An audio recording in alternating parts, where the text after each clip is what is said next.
Radio. Hello, hello, this is the phone-in show. We're on the air at 9 o'clock on every weekday night, taking calls from the bands. Hello, hello, it's Rangers Radio. Hello, hello, this is the phone-in show. We're on the air at 9 o'clock on every weekday night, taking calls about the Jazz.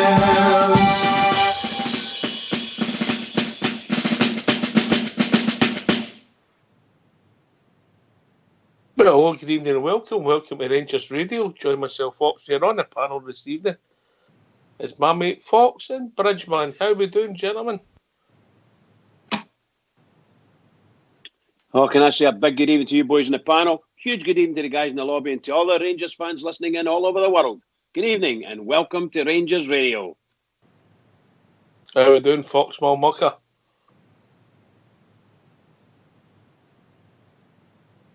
Oh, but worried him with the news he gave us earlier on, Bridge, before we started. That's true. It could be away. It could be called away inconveniently, as you Yes. say. Inconveniently. Yes. Love it, man. I just love it. How are you, mate? Back to normal? Well, you know, it's today's. It was a sort of recuperation day type of thing, you know. But yeah, I'm back to normal now. I'm a lot happier now. A lot happier. Yeah. Mrs. B, all right? She's okay. Yeah, we're both very, very tired. We know. I counted up the hours. You know, the flights from Nice to London and from London to Glasgow is something like, at worst, 4.5 hours flights. We were on the plane for about 8 hours or something like that, you know, sitting in the runway and, oh, for God's sake, what a joke. What a joke. Well, happens, didn't it? Happens. But you enjoyed it, mate. Oh, aye, absolutely. Absolutely. Aye, good on Did you meet any Rangers radio listeners on your world cruise? No. Were you telling them? Well, No. I think it was only one Scots person I actually spoke to. And there's very few of them. There's vast majority of people on the cruise were actually Americans. Some of them were interested in soccer, and others wanted to talk about baseball. Well, Bridge. Huh? You're a big star over there as well. But I'm saying when you ask anybody about soccer, I spoke to one chap who was a big Ipswich Town fan, and another English guy who was a Man United fan, and that's all we spoke about. Well, just talking about English football. They didn't know about it. Didn't follow Scottish stuff at all, you know. Oh, I tell you about it? I was in the shop and it was a boy for a big Senegalese guy. Did I tell you about him? No, you did not. Aye, I was in waiting the shop, waiting the bird, you know. She's getting something, and I was I away, sat down. The wife She was in the shop. back in the boat. I was sitting beside one of the dummies, you know, and a wee somewhere to put my bum. So that on Saturday afternoon. Yeah. Anyway, the guy comes round, the big security guy comes round and says, "Sorry, sir, you can't sit there." Right, okay then. So got him. I was standing next to him and talking to him. Asked him where he was from and so on and so forth. And he says he couldn't quite understand. He didn't speak a lot of English, but he could speak a wee bit of French. So we sort of battered through with the French and asked him about football and so on and so forth. And he says, "And where are you from?" I says, "I'm from Scotland." And he says, Scotland. I says, French, Écosse, you know. "Oh, Glasgow Rangers." I said, "Yeah, done, sir. Well done, big man." So him and I got in like house and fire after that, trying to speak and bumbled French. Rubbish, you know. But nice. That's a bit like me and you on Saturday night, Fox. That's another wee fella in his cap speaks a bit of French. I didn't know that, you know. He dropped. You hear what happened during the day, but Fox, he's kept that one quiet. No. He had into trouble with Glasgow's finest. Oh, did he? No. Trying to blame me. Who? Him, Bridgeman, behind the group 4 van for 4 hours. He's still only doing what Fox told me, following the money. I love it. Follow the money. Follow the money. Yes, more to come for that, Bridge. More to come. Maybe a wee bit more snippet. Maybe tonight. Maybe tomorrow night. I think you're just making that up if you ask me. No. The people who know, yes. The people who are bright enough understand, Fox. I know you got it right away. No, I'm lost. That's fair normal. Yes, aye, well. Have we all came down after Sunday's result, or is we still on a high, Fox? No, I'm still in a good mood about it, but again, looking forward to the last game of the season coming up. Well, that's what I'm looking forward to, and then a wee holiday, and that'll be it. Something to look forward to. Yeah, but will be a season full of regrets, Bridge. We've had some great performances. The European run was. I don't think anybody seen that coming, did they? I think that I've said this for a while now. This season's been fabulous for me as an avid Rangers fan as I am. I know there've been some disappointments, shall we say, particularly some of the results that we should have gone our way didn't, and we ended up losing points or dropping points when it was just, you would have thought it was impossible to do so, but we've done it. But really and truly, the European run was just superb, absolutely superb. And this last run that we've had here, this last 6 games, we've only lost 1 goal. That is just outstanding. Just outstanding. We've played some wonderful football and great to watch. I just wish, in many ways, I wish I hadn't been on. I'd love to have been there at Ibrox to watch a Hibs game and watch the Tim's game. That would have been just something else for me, I just couldn't do it. But really and truly, I watched a big chunk of it again today, and really we were outstanding. We really were outstanding. Great football on Sunday, and well pleased. And that was the end for this. That built up to the end of that season. You know what I do hope, but I mean this in all sincerity. No offence to anyone, but I hope we go out on Sunday and absolutely pump Kilmarnock. Really, just go out there and pump them seriously. That's a good point, Fox. Do you think that? I mean, obviously there was a wee bit of skullduggery at the end of last season, or the first time, for positions. Do you think the support would rather have Kilmarnock, Aberdeen finish, or do you think they couldn't care less as long as we get 3 points? I couldn't care less, honestly. I despise both of the teams anyway, so I would have preferred if Hearts would have finished third, mate. And I don't like even them much more than the other two. But no caring, mate. I think there's a possibility it'll be an experimental team on Sunday, so we'll need to see how that goes. I heard today, or was it yesterday, last night, I can't remember, that Kilmarnock are giving out free tickets to get the fans in. That's what I heard. So I don't know if it's true or not, but that's what I hear. And I think any club that would do that after the announcements that they've come out with, that they're going to cut our allocation. So, and then they're going to, I just don't know. Sorry, I don't get what they're about, that club. I don't get what they're about at all. And then I think I heard tonight something about Clark's a hot favourite now for the Scotland job. Well, whoopie-doo. That's all I can say. Whoopie-doo. Just go there and pump them on Sunday, please.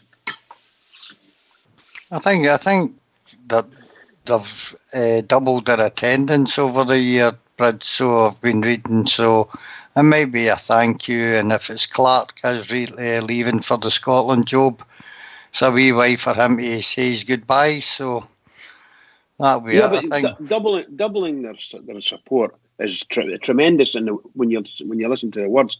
But in reality, they got a huge crowd there. They were bragging about their huge crowd on Sunday. And I think it was only 7,000. For a club that's got 20,000, I think it was only 7,000. And for a club that's got like a minimum 20,000 seater stadium, that's very poor. And it's not as if it's in a small village or something. It's in quite a large town, and they used to be able to get their support in. Well, see what happens now. That'll be interesting to see what happens with it. But by the way, I don't doubt it'll be next season or the season after. They'll be back cap in hand wanting the Rangers support to take both ends and maybe even more tickets because they need the money.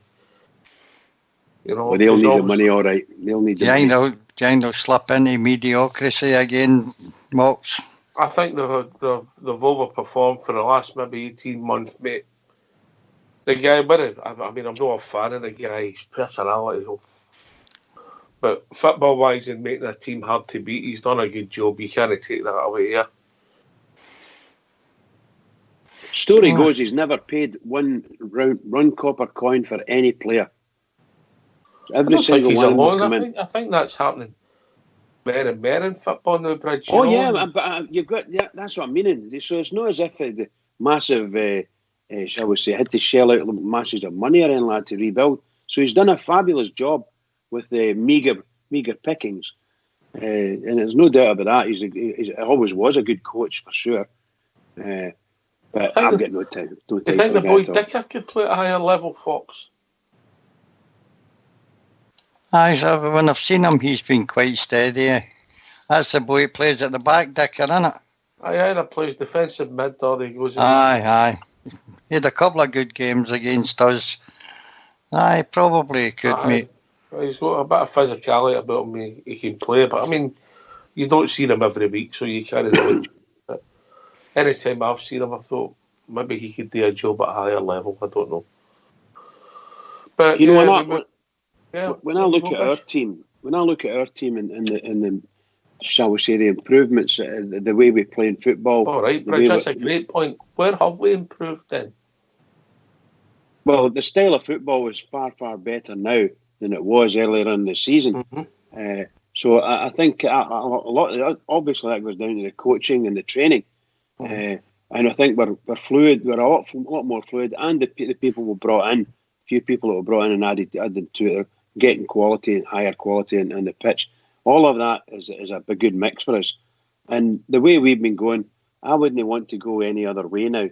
To get higher quality into our team, I don't know where we would go to get it other than down in the English, maybe Championship type area, or loans. And I don't know. I don't think we would. Personally, I wouldn't want to. Where have we improved then? Are we better in defence? We're better in midfield? I think we're organised, or is it just collective? Or? Well, I think statistically speaking, we're 100 times better than we were in defence. We lost. If we won on Sunday, Sunday, I'm right. Sunday match, isn't it? Sunday, 3:00. I think. If we won on Sunday, we're 11 points better after we won last season. Yeah, and also at the present moment, I think we're something like 25 or 26 goals better off. That's in defence, not losing them. So last season we lost something like 50. Let's say 50 goals in a round figure. Exactly 50, Bridge. Well, yeah, then. So we lost 50 goals last season, and this season we've lost 25. And you know how we've been talking over the last few weeks about the stupid goals that we've lost and shipped. We've lost 1-0 or 2-1 or something like that, which had never happened. So these daft goals have added into that 50, and you can see the difference now. With some of the daft goals we scored that we lost earlier on, we could maybe have got that down to maybe 18 to 20 goals losing in a season, which isn't too bad over a season. But my goodness gracious, it's really difficult to think what we were doing, how our defence were not coping, but they're coping now. The two young lads at the centre half seem to be doing very well, and ably assisted by Tavernier, who's found another unique lease of life, and young Flanagan's come on to a game, so you can't complain too much. And yes, from a defensive perspective, big difference. Alan McGregor coming in, and the young lad that came in, West Fotheringham, on Sunday there, never put a foot wrong, never put a hand wrong, made a lovely save at the end. Absolutely superb. Now, that's a big difference. That's one of the big differences. Yeah. Defensively, the stats are telling us that Fox 25 goals better off. When you think that, I think we're about 11 goals better against them, Last year we lost 14, I believe. This year we've lost 3. Aye, well, different areas of the park have all been a lot better than last season. Defence especially. Midfield now, we're beginning to see a gel in midfield that play for each other, run for each other and hunting packs, and they've started to play well. And up front, we had Alfredo at the start of the season banging goals in everywhere. And since he's been out, Jermaine Defoe's took up that role and done very well. Kent's played reasonably well, more than reasonably well in the big games. And Arfield the same for me. All in all, I wouldn't say, I mean, we keep saying about the last 6 games, it's all great and everything else, but we didn't play at all badly during most of the season, Ox. We played well in games, particularly one game. It used to be, when I was watching, I used to say we'll have a good half and a bad half. And we played good. We were very good. We were exciting, entertaining. We scored a lot of goals. And then the second half, if we were in front, we seemed to sit back and were laurels. And sometimes we lost a goal to an equaliser. And it was kind of just basic, the other half, you know. But it's not been a bad season for me. I've enjoyed it. Yeah, me too. I have to say, guys, I've absolutely loved the European games. I know sometimes that we were very tense, and in some games we've struggled in down to 9 men and still come away with a draw. That's just fabulous heroic football for me, you know, or heroic playing, should I say. I'm not saying the football was the best, but we're now, I dare say, I think that we're now, if we took this group that we've got now, we might be able to play a lot better football in the European area. But along with that comes that might not have enough fight in the squad to be able to fight through some of the games that we did in Europe the last time. So there's got to be a nice mix in there. But I would fancy ourselves to do better in Europe than last season. That's what I would do. Oh, that's a big statement. Anyway, people might join us, use their thoughts on anything Rangers related. What's the number, Bridge? Well, the number's 0141 356 1972. And you can also join us at rangersradio.online on Skype, and we'll bring you into the call. Well said, Foxy. He's on mute. I know. I've been promised a fridge magnet for Sweden. Sweden. Next week. Right, okay. One of our ardent listeners is going to Sweden on a trip. Monday to Friday, Fox. Yes, very good. I missed a skipper. Oh, is he? Good on him. Oh, wait a minute. Just wait a minute. Slow down. So he's bringing me a fridge magnet back. Yeah, and by the way, I might have to get a bigger fridge, Bridge. Very sick she got me. But he's going to bring anybody else a fridge magnet back if they can guess the reason for Skipper's trip to Sweden, Fox. Any ideas? No, I'll need to think on that one. I think he's interviewing for an au pair for him and CB. Oh. Did you say an old pair or an au pair? Well, it depends how you take it.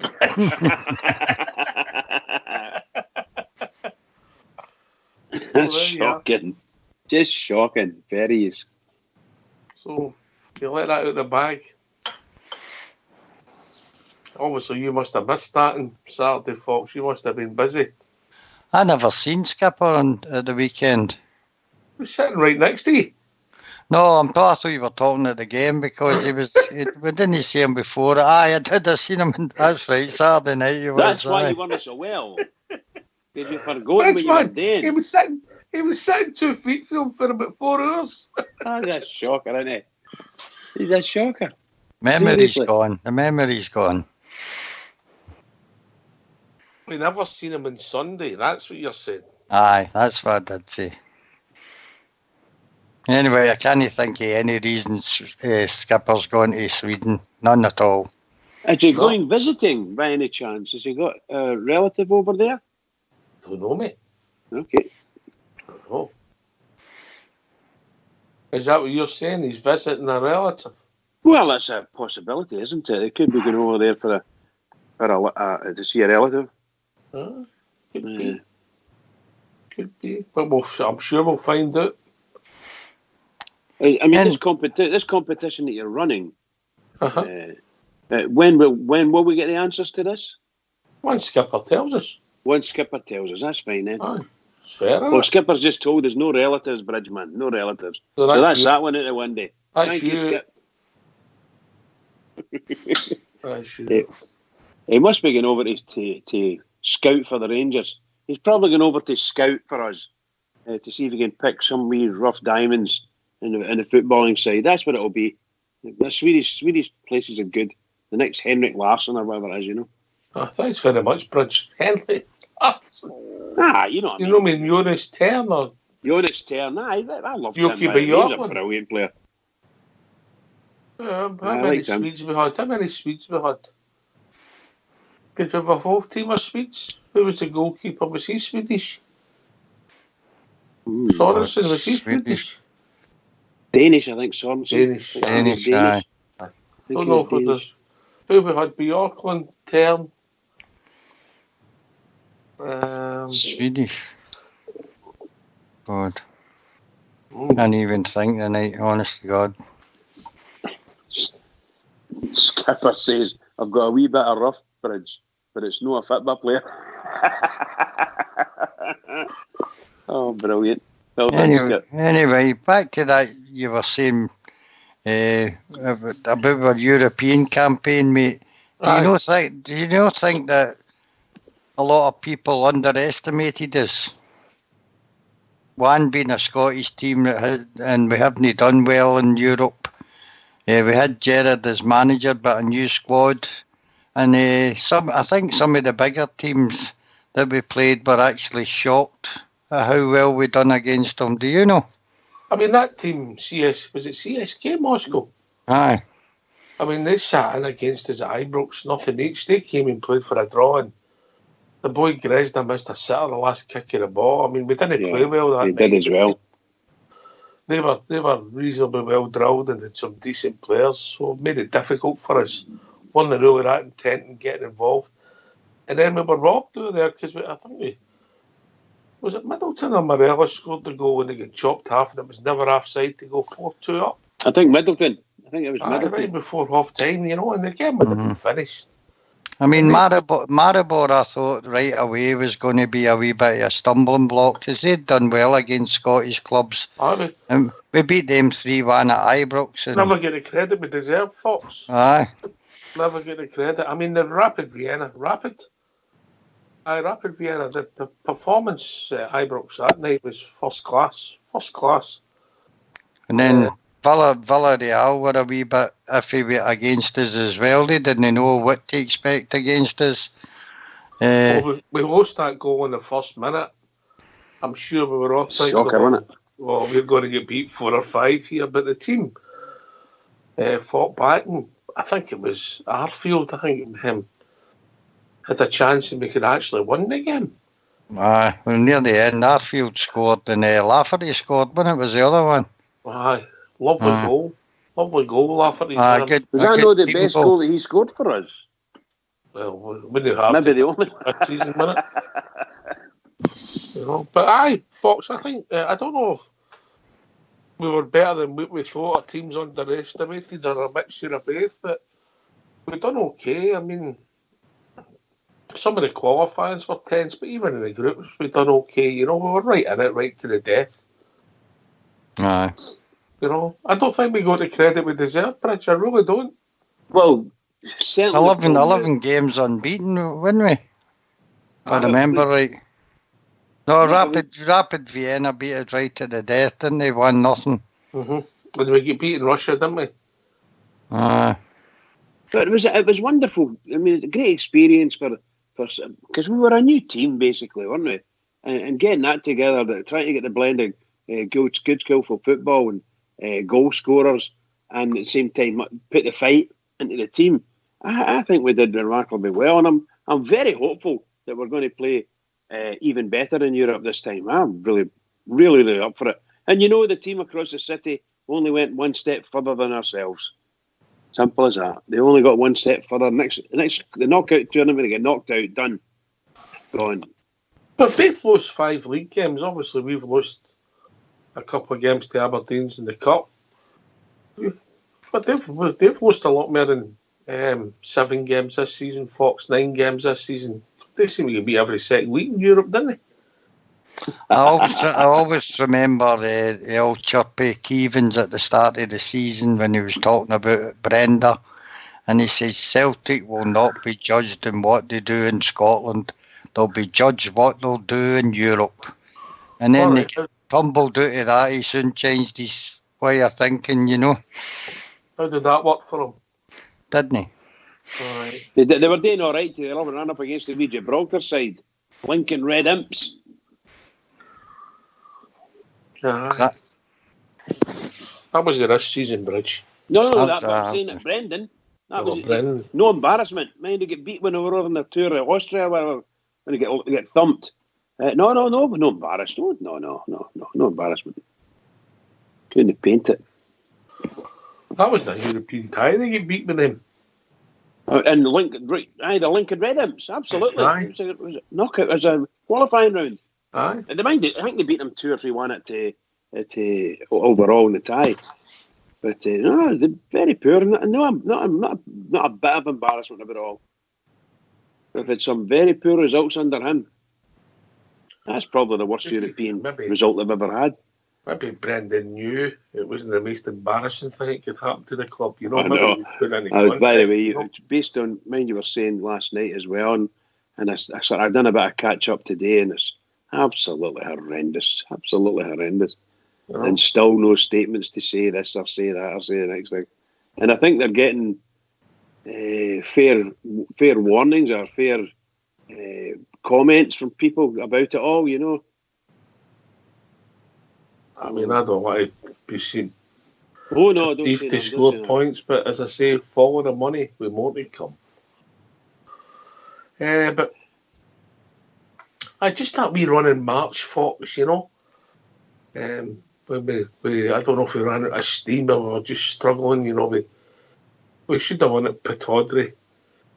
I've done enough up there to win the tie, and then we lost at Ibrox. A poor performance, lost 2 bad goals. Drew with Hibs, drew with Kilmarnock, and a very good performance on Lochlan, lost 2-1 at their place. And it's that spell there that ultimately cost us our season, you know. 7 points, you know. I'd agree with that. We had a slow start really after the January window closed and the game started up. We were shockingly poor in January. Shockingly poor at the start of January. The restart, should I say. So do you think they'll learn for that for next season to make sure that we're either undertrained or we overtrained, Bridge? I remember you commenting about overtraining, you know. Yeah, that was a sort of one of the boys. I can't remember who it was that said maybe they're far too heavily trained, and they shouldn't have done so much. And yeah, you have to agree to a certain extent. The great comments people put in, you know, and that's a good comment, and maybe justifiable too. And hopefully the manager, as you say, won't be doing a similar exercise next year, or he'll have it all levelled out with them. And once he gets it levelled out, finished up there, Oxford, the fittest team in the league, I think. I don't deny that, but what I'm saying is, that Brett, you might have just got it slightly wrong, Fox, you know. Whether it was fitness or just... I think he was trying to fit Defoe and Davis in, kind of unsettled the team for a few games, mate. Here's a small point for you, and I know it's only a small point. You know, when the cup tie was called off and then my first game back was against Kilmarnock. Yeah? Killed us. Aye. You think if the cup tie would have been on and we'd have got the legs and they might not have played against Kilmarnock, things could have been different. Absolutely, pal. Absolutely. It would have been completely different. You know yourself, you need games, you need to get minutes into people's legs. They've got to be up for it, and they've got to be able to do. As simple as that, and it's well, how can I say it?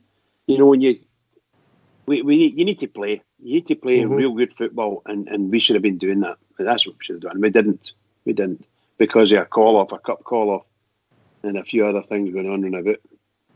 But the manager's a lot wiser now, and providing he gets what he needs during the summer, and then he can start to rebuild and build. I saw wee photos on one of the follow area of the stadium, the work that's going on in the stadium at the moment for a new pitch and repairing the seats or something like that. They're doing some repairs to the seats.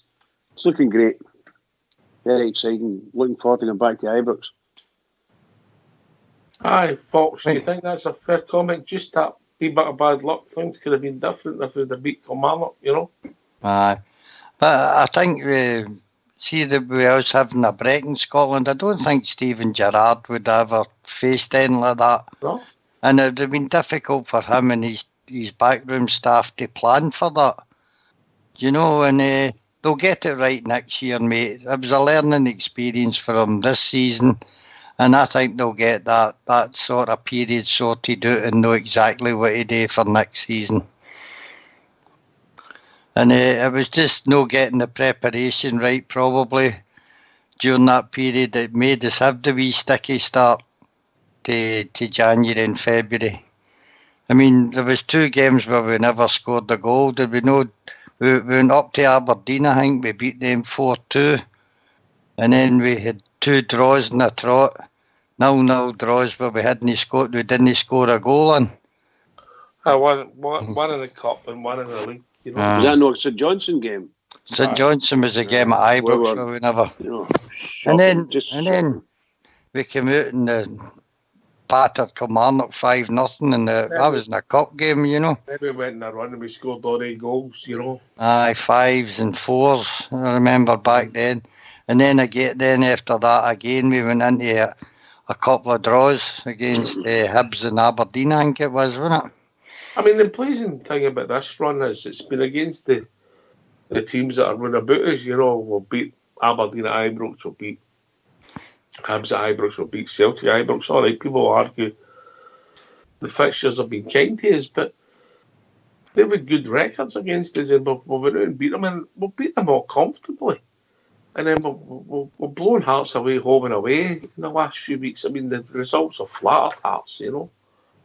Well, that was what the press were getting on to the top of Stephen Gerrard for, mate, that we were struggling against the top half of the league, as they kept putting it. But this run we're on the now, when we've met them all one after another, we've seen them all off. Yeah. If Just Kilmarnock to come.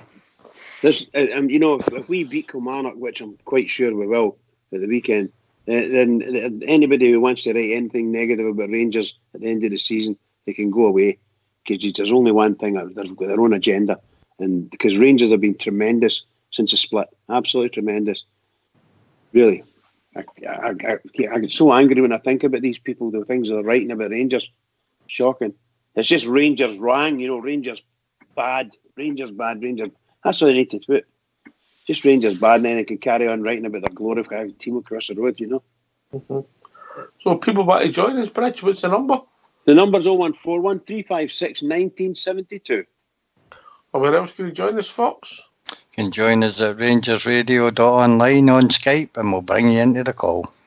Because I'm sure they don't want to listen to us 3 talking all night, eh? No. You get other people's views on, that's like the end of season comments on how we performed all season. Is that me and you or the team? No, we'll not get good reviews the way we've carried on. Bridge might get a good review. Bridge always does. Aye, he gets his cousin to phone in every year. Oh, jeez, listen to that. His cousin phones in, first time caller. I love Bridge, man, he's the best. And hangs up, we don't hear him for the next year for the review. We've got your number, Bridge. That's shocking. I've seen the boy, the staunchest, who's looking after our Twitter page in there. He's doing a marvellous job with that, mate. Big thumbs up to him. I like your name. Do you not like your name? Aye, terrific, mate. Aye. Well, by the way, we must have an appointment at a tattoo parlour on Saturday. I know I had you all booked in. You know? But I've been really pleased with the season overall. Frustrated that we've not got a bit of silver with a Bridge. If we'd have got to a cup final and sneaked a win, people would have been really satisfied, I think, you know? Well, I think that's the only thing at the present moment. It's the only thing that they've got left to try to beat us with, is that we haven't won a cup, no silverware at all. And yes, fine, it's going to go to them across the city, but head to head, we've held our own with them, if not been better than them. So We have that's been. a great. Sorry. We have been last year. I think it was they scored 14 goals against us, and we scored 2 or 3. I can't remember, 2 or 3 we scored. And this year they've scored 3 against us, and we've scored 4 against them. So it's went for a -11 in their our to +1 in our favour, about a 12 goal swing.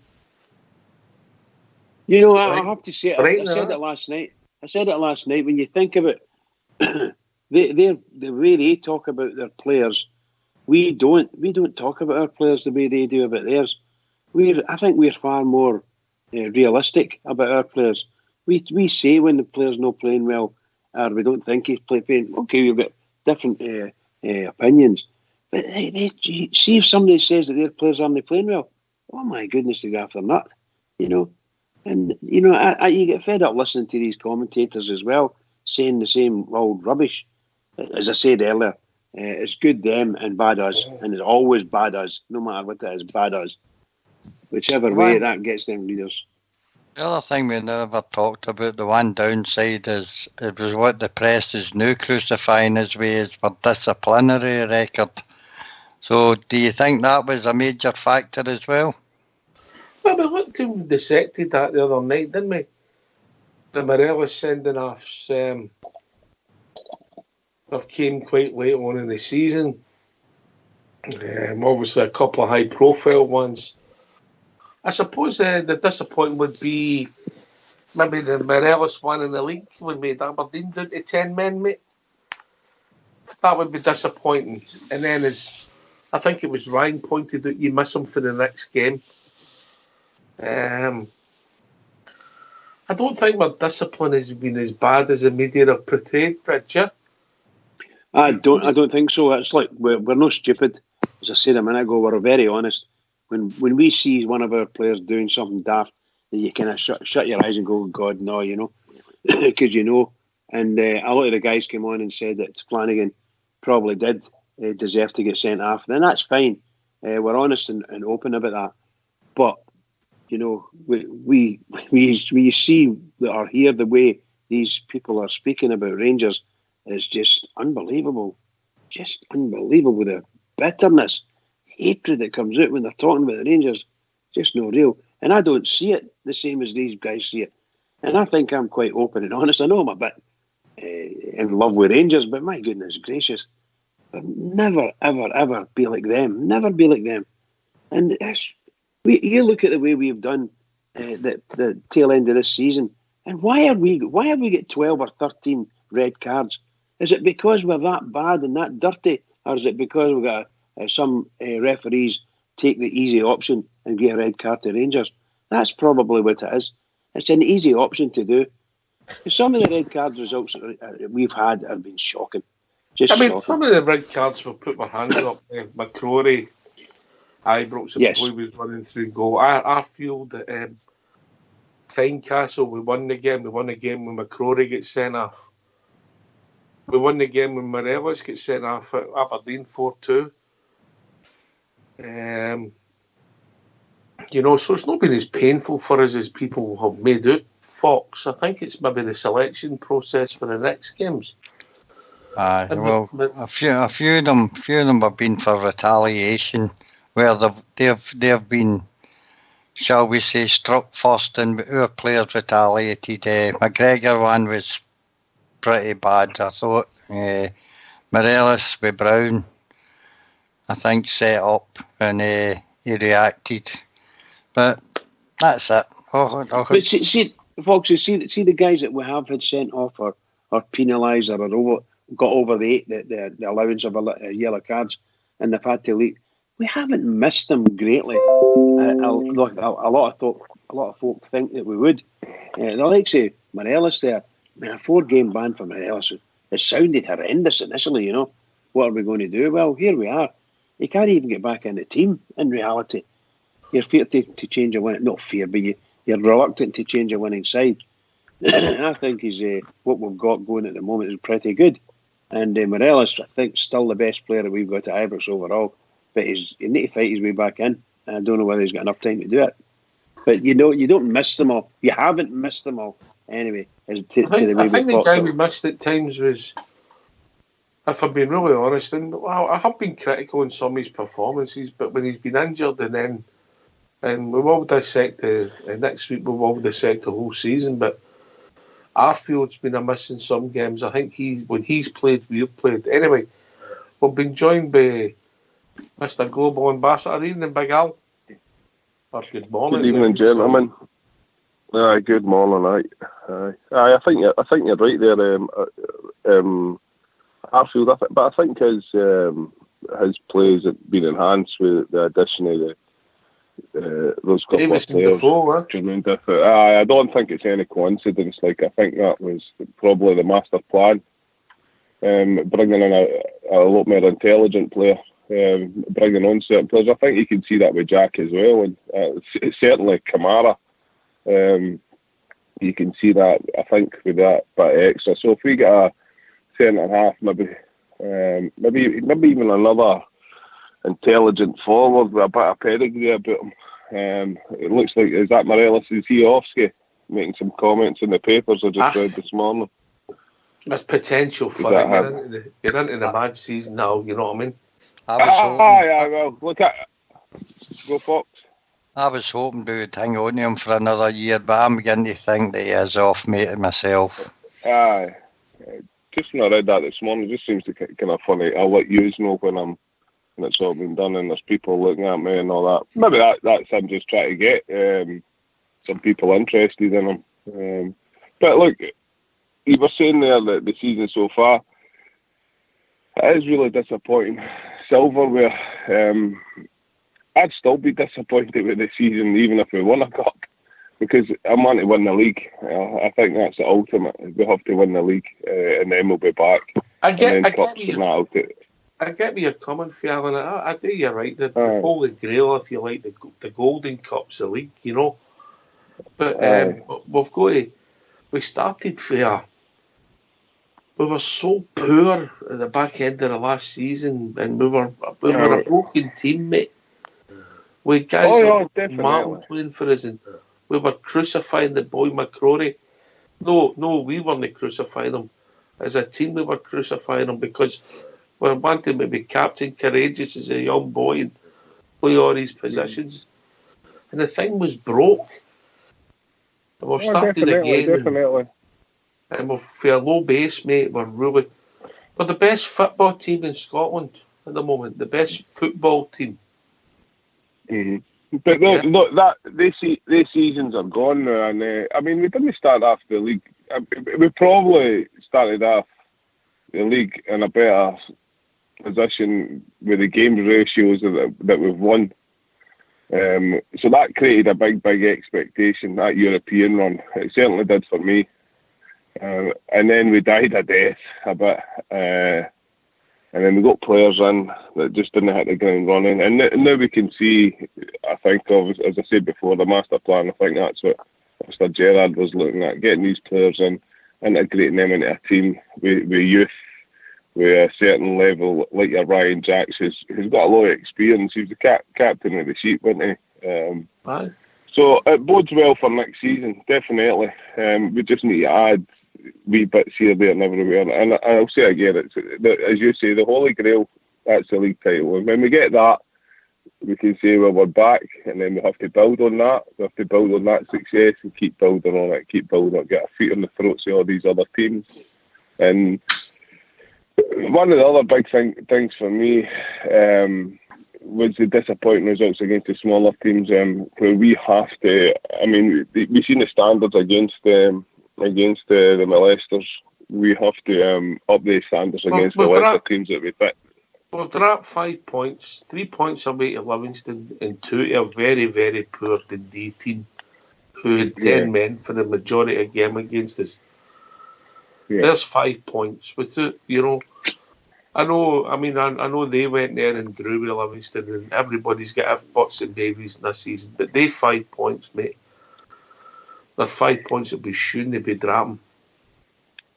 Well, correct. That's what I mean. That's your bread and butter. The games have to be won, and then the bigger games take care of themselves. But just one other thing. I've not heard JFK. If he's listening, could we get on and get some explanation? Because I heard the manager talk about Mr. McCrory. I heard Mark Allen talking about Mr. McCrory. So, to me, I don't think Mr. McCrory's gone anywhere. Has JFK got any more news on that? Well, remember, JFK said if he doesn't, he's taking his all out, Al. So you get the flights booked. Oh, does it? Well, right, JFK. I'll be flying business class back, British Airways or Emirates. 3-night stopovers each way in Dubai, please, JFK. If that's a promise, Bridgeman will pick up the tab for the flights, mate. Right. I'll tell you what I'll do. I'll meet you halfway. We could have a Rangers Radio global ambassador evening in Dubai. That would be pretty good. That would be good. That would be good. That's all right. But remember, Bridge, you can't come with the flip flops and the socks on. We need to get rid of the socks. Well, as long as he turned up with that shirt he done last night, Al, you've never seen anything like it. Yeah, but it's certainly throughout the season it's been an ups and downs, and generally overall, I say to you, I think the word standards comes back to me, and I'm really happy with that. We seem to be bringing standards back where it was missing for so long. People try to take that. I think he's got something about him, the manager, right? And I think what he likes to do, Al, you've worked with a few bosses through your years, haven't you? And you have different styles. I'm the boss now. He treats people as adults and hopes he gets the respect back. And unfortunately, sometimes people let you down, you know. Yeah, well, you get let down all the time, and you just got to go on. Really, I like to. I'm going to have to go, guys. I've got some stuff to do this morning before I go back to work this afternoon. But I like to picture him in the district bar, sitting there all casual and relaxed. I think that he fits in. He fits into the. I think he can. He can touch hands with the ordinary man or the king or the queen. You know what I mean? I think he's an everyman. So. Mr. Gerrard, if you're listening, you probably will be listening. Like, you keep it going for next year. Keep these standards up, and we'll see how we do next year. And I've got a good feeling about next year. And just one last thing, I know he's mentioned the tranny shagger. Am I being too cynical to say he knew this was coming and was Oscar? You could think that, wise man. I know you. But I can possibly comment. Brilliant. I hope these flood doors keep going, man. Just right, guys, I'll have to follow the money, Al. Follow the money. Well, I know. I was thinking about that yesterday. Follow the money. I don't know. Is this a cryptic crossword this Saturday here? There's a wee clue in there. See what it takes you. Right. Thanks again, gentlemen. We might put a trophy up for the first person that gets it. I'll have a look. Once I finish the Times crossword, I'll get into that. All right, gentlemen. You take care of yourself, but thanks again, man. All the best. Aye, even Big Al's feeling the positivity. He just wants good football, Fox, eh? I think that's all we all want. I've certainly not been disappointed at the football we've played generally over the season. I think I said that earlier on. So the last 6 games we've stepped up that wee bit better. And if we add wisely to our squad during the summer, mate, let's hope it's just going to get better. Aye.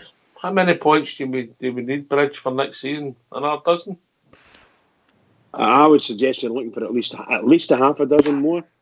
But yeah, if you want to stretch it that wee bit, some of the stupid, I say stupid, tragic's more like it. It's like a tragic comedy. Some of the poor results that we got where we dropped 2 points when the game was in a bag for us and we ended up giving away equalisers. They'd probably be maybe 10 or 12 points in among that lot, Oxford. And that's the ones that we need to get back. We need to keep playing the same as we do against them across the city. Get it back to the sequel where it's, if we can get more points off of them, then that'll be brilliant. But I can't allow them to come to Ibrox and take points off us. That's the one thing we just can't do. But we need to get these other points back. And that's what we'll need. A dozen points will do is fine. Thank you very much. Absolutely. Aye, well, I think that would be enough, a dozen points, but you never know. Points tally seems to be a big thing that teams are going on with, particularly down here at the moment, folks. Particularly the Liverpool supporters. Can't believe it. Was it 97 points? They've not won the league. I know, that's incredible. I nearly swore there. They've played terrifically well all year, haven't they? They've been an exciting team to watch. How many points was that, Oxford? I think it's 97. Bridge, I'll check it. 97. What did Man City get? 96. No, that'd mean Liverpool won the league, mate. So the 98 or something like that for Man City. And you know, that's tremendous. That's two teams close on 100 points each. Nobody many defeats in among that lot, is there? My God. Yeah, but it's funny how the media portrays, you know, there's between Man City and Chelsea, there's 27 points, you know, which is, I mean, that's 9 games, mate. That's if you were doing a handicap, and I say to you at the start of the season, I'll give you can have Chelsea Bridge with 27 points at a start. You'd have snapped your horn off, wouldn't you? Absolutely. So, but if that was Scottish football, and the third team finished 27 points behind, they belittled the league. But you know, if for instance, this season, if the distance between the first and second is 6 points, then that's a very close league. In anybody's language, that's a close league. So hats off to the likes of our own team. It's got us within 6 points. That's pretty cool. If it goes to 3, it's even better, obviously. So if Hearts did us a favour and we win our game, which we must do, we've got to win our game on Sunday no matter what. But if we want to retain the sort of low level of difference. So if you got it down to 3 points, do you think that the Scottish media, in all their glory, would say that there was a close contest? No, because they'll say the league was done weeks ago. Anyway, we've been joined by Rudy there. Evening, Rudy. Oh, how you doing, Rudy boy? Rudy. Bridgeman, how you doing? All right, well, what did you have at night? Come on, tell us what you had for your dinner tonight.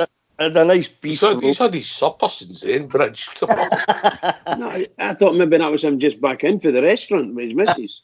A nice beef Rogan Josh tonight it was. Beef Rogan Josh, pal. Lovely. Did you make that, or were you at a restaurant for it? No, it was homemade. Mrs. Rudy. They made it for me. Rudy. Was there waiting for me when I came in the night. It was lovely. I love like Rogan that. Josh. I would rather maybe go with lamb myself, Rudy. Well, partial with a bit of lamb upstairs, but she decided to go with the beef for a change. Normally a lamb, but she went with the beef. I must admit, did you like pass on my concerns, Rudy? You know? What about the menu? Can you ask her if she'll do a nice chicken Rogan Josh? Oh, she can. That's happened. That's happened. I'm getting jealous now. I'm getting jealous. You're just talking about the Liverpool and Man City. It's a fight for the league there, weren't you? Do you know what, Ox? The Liverpool lost against Man City. There's fine lines for you. That one game lost them the league title by 1 point when Man City beat them. Even a draw there's a massive swing, you know. Absolutely, yeah. It just showed you fine lines. You could see about the same as the game they stole against us at Parkhead, mate. Absolutely. I mean, if you think about the second half of that with 10 men, we deserve something out of that game, Ox. If not, to win the game, we were by far the better team with 10 men in that second half, you know, and it was so disappointing. Tav, one of his heat staggers, don't know what Tav thought he was doing. But that lost us a point out of that game, which we thoroughly deserved, at least a point, if nothing else, you know. I was listening to you guys and you're talking about, you know, how you feel about the season. There's been ups and downs for me in this season, Ox, you know. I mean, the exit of the 2 cups to the Sheep was sorely disappointing for me. It was so. We were poor. They both games, mate. Very well. there's no football in Baymox, you know, and No. we by far the better football playing team, you know. But then you've got to look at the European run. I never thought for a minute we'd get into the group stages, you know, of Europe, and the Steven Gerrard, the team done exceptionally well to do that, considering what happened to us last year, you know. So there's been ups and downs, hasn't there? And see, to be honest with you, I was listening to Big Al there as well. Fair play, I'm saying, you know, he wants to, don't we?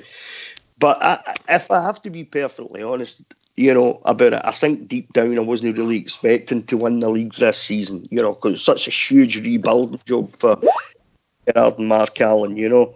14 players in, and I think there was about 24 went out the door, went in the opposite direction. So I kind of looked at it that this, you know, a bit of silverware would have been nice. You know, the league title might have to wait a season because it was such a big rebuilding job. Because at the end of last season, Ox, I think maybe you felt a wee bit the same.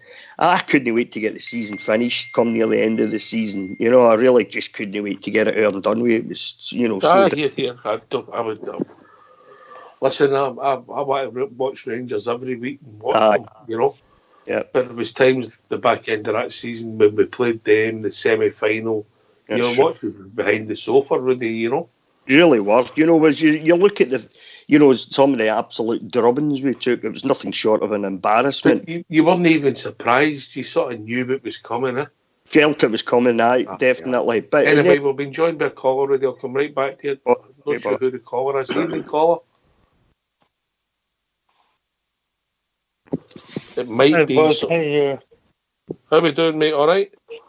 No, but how's Tom doing? Sorry, I never caught it. How's Tom doing? Tam? Aye. Help me out with Tam. Rangers are going to win the league this year. Next year, Rangers will win the league. Aye, next year, Tam. Aye. I'm Robert.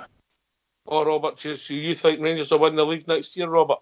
Easy, pal, easy. Bring me a player and we'll win the league. What positions are we bringing in? I said we're spending forward. A centre forward to replace Morelos? Or help Easy. Morelos? Help Morelos, I think we'll send me a player in. All right, brilliant, mate, brilliant. Listen, get yourself in mute because we've reached that time of the evening when we have a tune, mate. And Robert, thanks for the call, brah. But play Charles.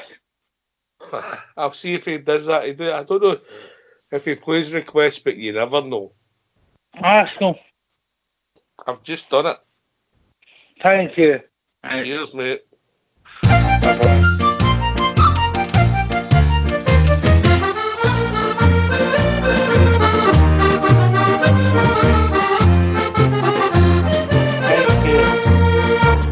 Now there's a pub in Green Street where all good proddies you will meet. So come down here and together we'll have a jar.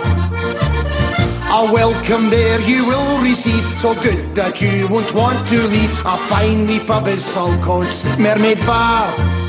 You'll hear the sash and Derry's walls, just like in your own wee orange halls. The banter here you will enjoy as long as you're a proddy boy. A good time in the Mermaid is had by one and all.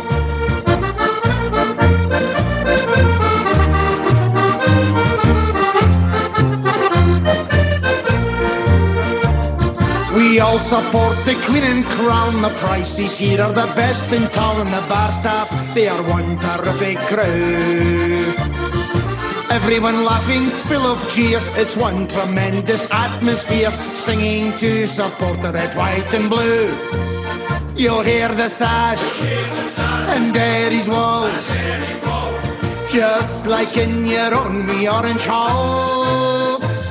The banter here you will enjoy as long as you're a proddy boy. A good time in the Mermaid is had by one and all.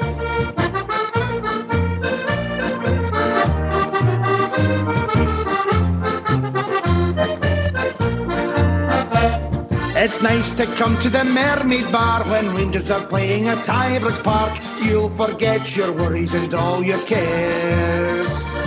singing songs against the Tims before you watch the Rangers win. For everyone here supports the Teddy Bears. You'll hear the sash and Derry's walls, just like in your own wee orange halls. The banter here you will enjoy as long as you're a proddy boy. A good time in the Mermaid is had by one and all.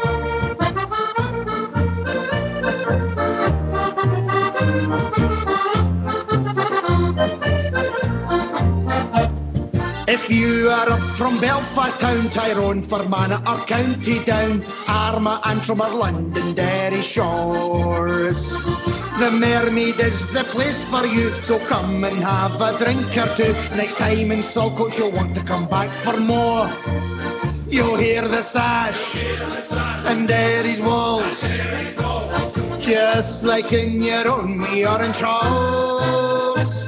The banter here you will enjoy as long as you're a proddy boy. A good time in the Mermaid is had by one and all.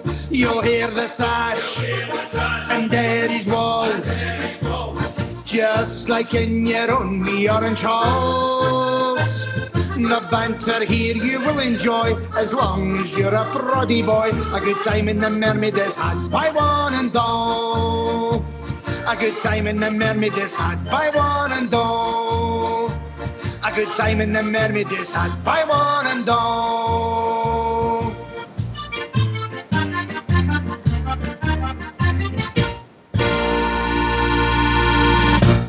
You'll hear the sash and Derry's walls, just like in your own wee orange halls. It wasn't quite what Robert asked for, but I hope he'll be happy with that one. Absolutely brilliant. Well done, Foxy. Well done. Listen, I don't know if you've seen the lobby. Pro V1's put a big recipe in for broken jaw.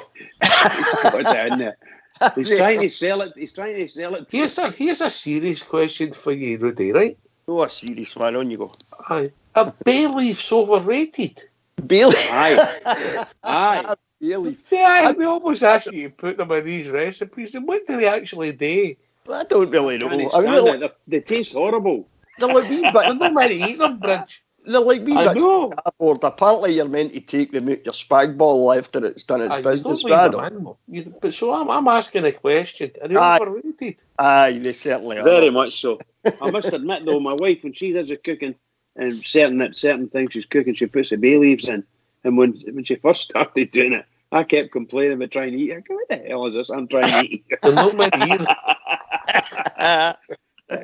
eat.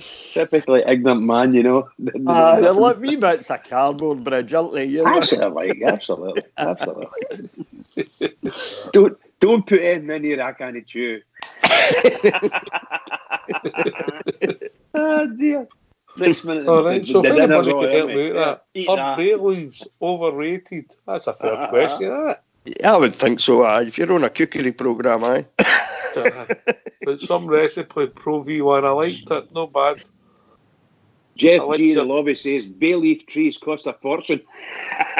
Aye, he's no wrong, by the way. I know. It's amazing what people know, isn't it? It's amazing what people know. I mean, that's tremendous. Good crowd, the old Rangers radio listeners, aren't they? Oh, aye. Find out The best. Anything sorted, you know. I mean, you've obviously any relationship problems, you just put the Fox on, you know. I'm no into all the herbs and fancy things in your food. I remember my biggest shock was one of the first times I was in an Indian restaurant. I asked for the soup and it came out with an orange in the middle. I went mental.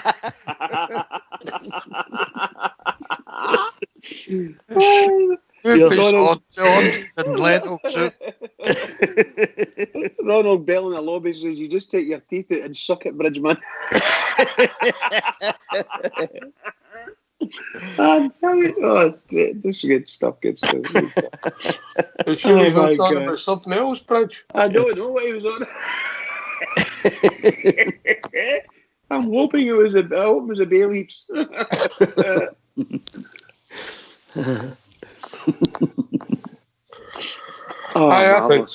Doesn't I matter. think they're overrated personally, but just a personal view. Do you use them a lot then, Oxdale? Oh, Occasionally, come mate. on. Come on, you. No, the reason I was going to ask, I was wondering what you use them in. a traditional Partick dish you use them for. Madras. Partick.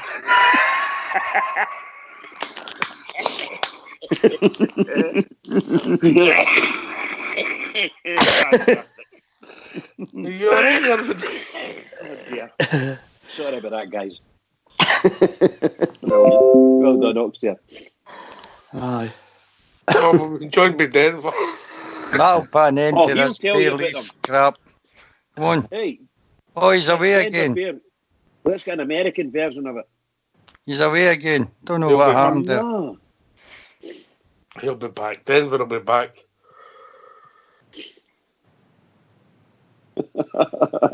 Oh, brilliant. Absolutely brilliant. Love it. It's because he's totally uncultured. That's the you know what I mean?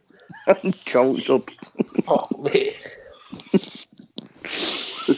You don't know the half yet. Poor Fox. Poor Foxy.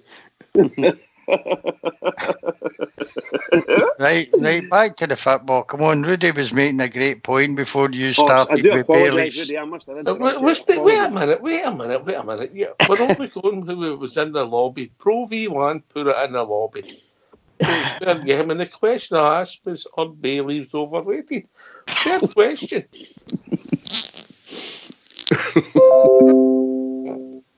Right there, we've enjoyed our caller. Evening, caller. Hi, Ox, it's Albert here. How we doing, Albert? What's your thoughts on the bay leaf situation? Oh, here, food. You open your pie hole and shovel it in. That's as much as I know about food. That's a mate for you, Fox. And no green vegetables. We don't have any of them either. Oh, brilliant. Oh, dear. Nah, I'll tell you the pea story one day, Bridge. I've never been so embarrassed. Don't say it. Don't say it. How we doing, Albert? What's on your mind, mate? I was just listening to you, and I thought I'd phone up and talk. I was going to phone up earlier on and talk about referees. I went, I better leave that one. No, do it, please. Do it. Well, you want to hear my thoughts on referees? Apart from the usual crap, and Rudy tells you we the know crap, that, he's but right. just say it anyway. Right. No, you can sort it. My idea is you can sort it. Now they've got VAR. I think they're going to use VAR the wrong way. They should use VAR to monitor referees because they are loose cannons, the referees. They're answerable to nobody. Yep. You can use it and make a league table up to put them onto a league table, and the lower ones get relegated down to the other divisions, and the good ones down there get put into the Premier League. But we need to get there's an old saying in management: if you can't measure it, you can't manage it. So their referees are they're unmeasurable at the moment, but with that VAR system, you can measure them. I don't know how you think about that. So what you're saying is, say a referee makes 20 decisions in a game, and Yep. he gets 16 right. You're saying you get 4 wrong. That Yep. your colleague get 5 wrong, so he's below you in the league table. Is that what you're saying? I'm sorry, you're allowed a percentage to get wrong because you're only human. You can't get every decision right. We understand that. But you look at the percentages and go, right, we'll allow you 10, 15% of mistakes. That's fine. Anything above that, it's starting to, you're losing points in the league table. But we need to do something with them because at the moment they just run about there like a law into themselves. And, we've seen some crazy, crazy crap decisions. One of the worst decisions I've seen was Morelos against, I can't remember who it was against, Ibrox, when the keeper brought him down and he booked Morelos. And you stand going, wait a minute. He was fighting himself to get the card out. And he was like, he ran by the goalkeeper. He then turned back after he booked Morelos only to see the goalkeeper's mouth wide open, all blood coming out and everything. And we're going, well, how did that happen if he didn't touch Morelos? I mean, it was madness. You're sitting going, things like that should be pulled up. No, I mean, they should That be, was a should be disgrace, looked at. that, by the way. Oh, man. You remember it? Do you remember the Bridge? I was there, pal. Don't you worry about that. Shocking. I think it's an interesting story.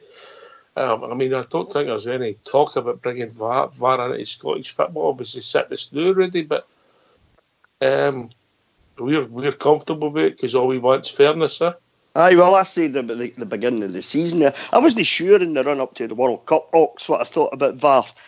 And then I watched it in the World Cup, and I thought it worked really well. You know, I think so far this season we've had about, I can't remember now, 6 or 7 goals disallowed, and I think about 5 of them have been shown to be perfectly good goals afterwards in the replays, you know, and all the stuff that you watch afterwards.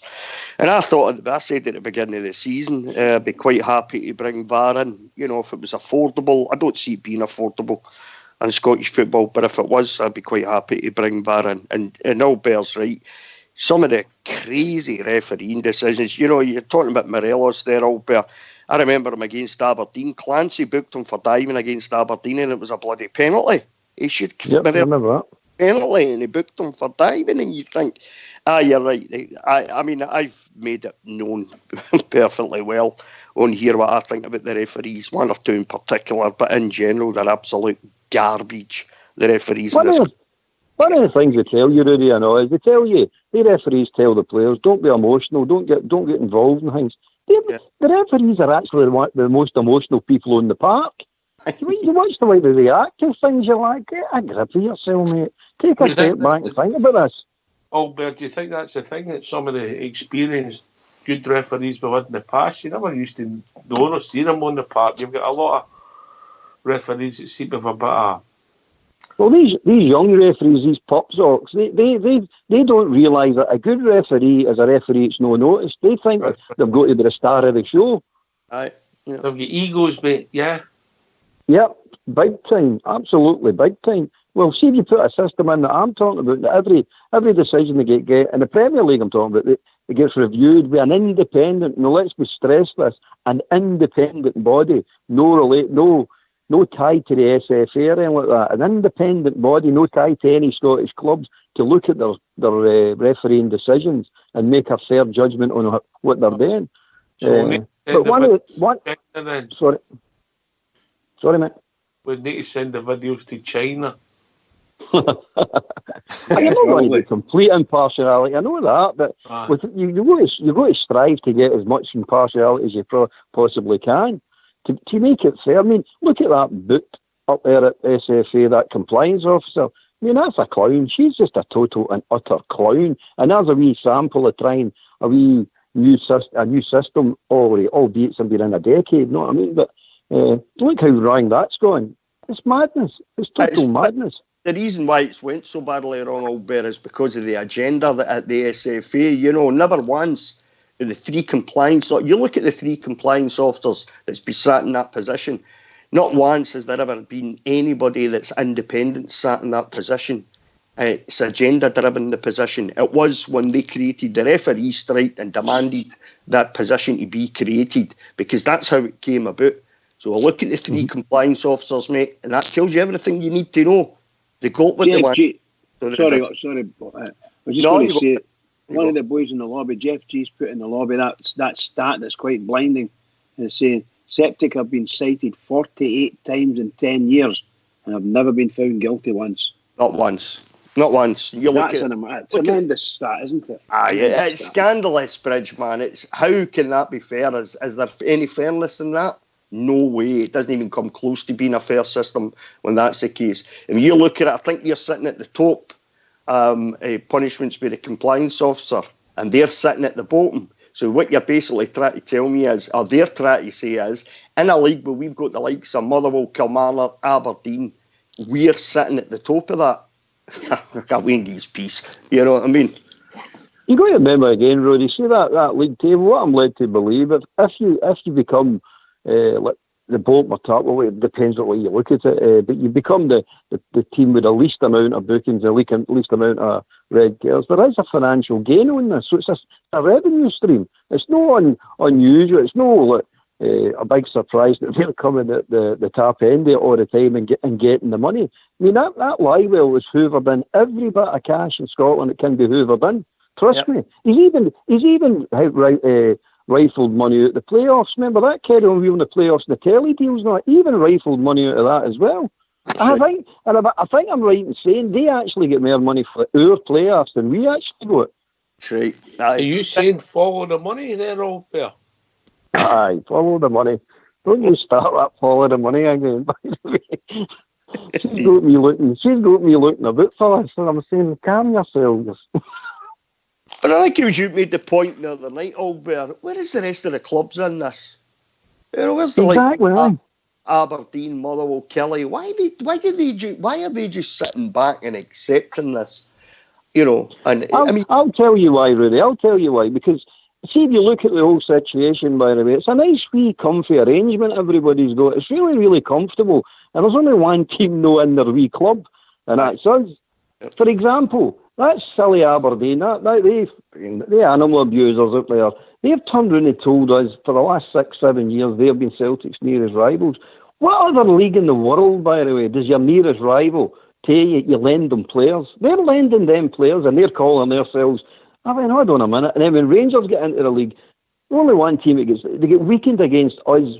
They get weakened against them, but strengthened against us. You're saying, hold on a minute, this is no right. Yeah. You lost the Scottish Cup for the exact same reason, by the way. Everybody forgets that. Well, there's 2 or 3 Celtic players in that Scottish Cup team that beat us with Hibs. Aberdeen have got players. I mean, it's madness. It's a nice wee comfy arrangement everybody's got in this country. And I think that's completely wrong. That's like Real Madrid lending players to Barcelona or vice versa. It's never going to happen. Yeah. You don't lend players to your rivals. Come on. No, your nearest rival. You don't. It doesn't happen. Fair comment, mate. Fair comment. You know something? You're maybe too wise for this show out there. I've got too much time in my hands. That's what's up with me. Right, we've been sent some old staunches on Twitter, and I'd be interested to hear your thoughts on it. And keep it brief because there's a few on it. It's all to do with Player of the Year, Young Player of the Year. You know who we think is so. Who's been your Player of the Year, Albert? Tavernier. Oh, good choice. Bridgeman. Morelos. Even with his discipline problem. Yes, even including that, he's been outstanding this year. Outstanding for us.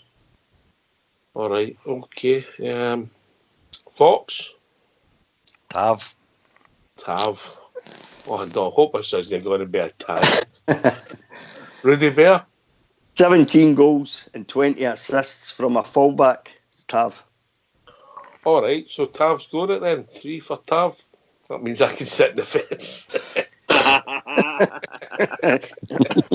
No, come on, Ox. Who do you think? I would struggle to argue with that. Yeah.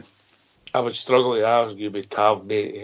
I think in any league, Ox, you know, if you're a full-back position, 7... What I will say, I think if Morelos had been on the park, all the games we talk about missing these goals would have been maybe, let's say, half a dozen, 10 more.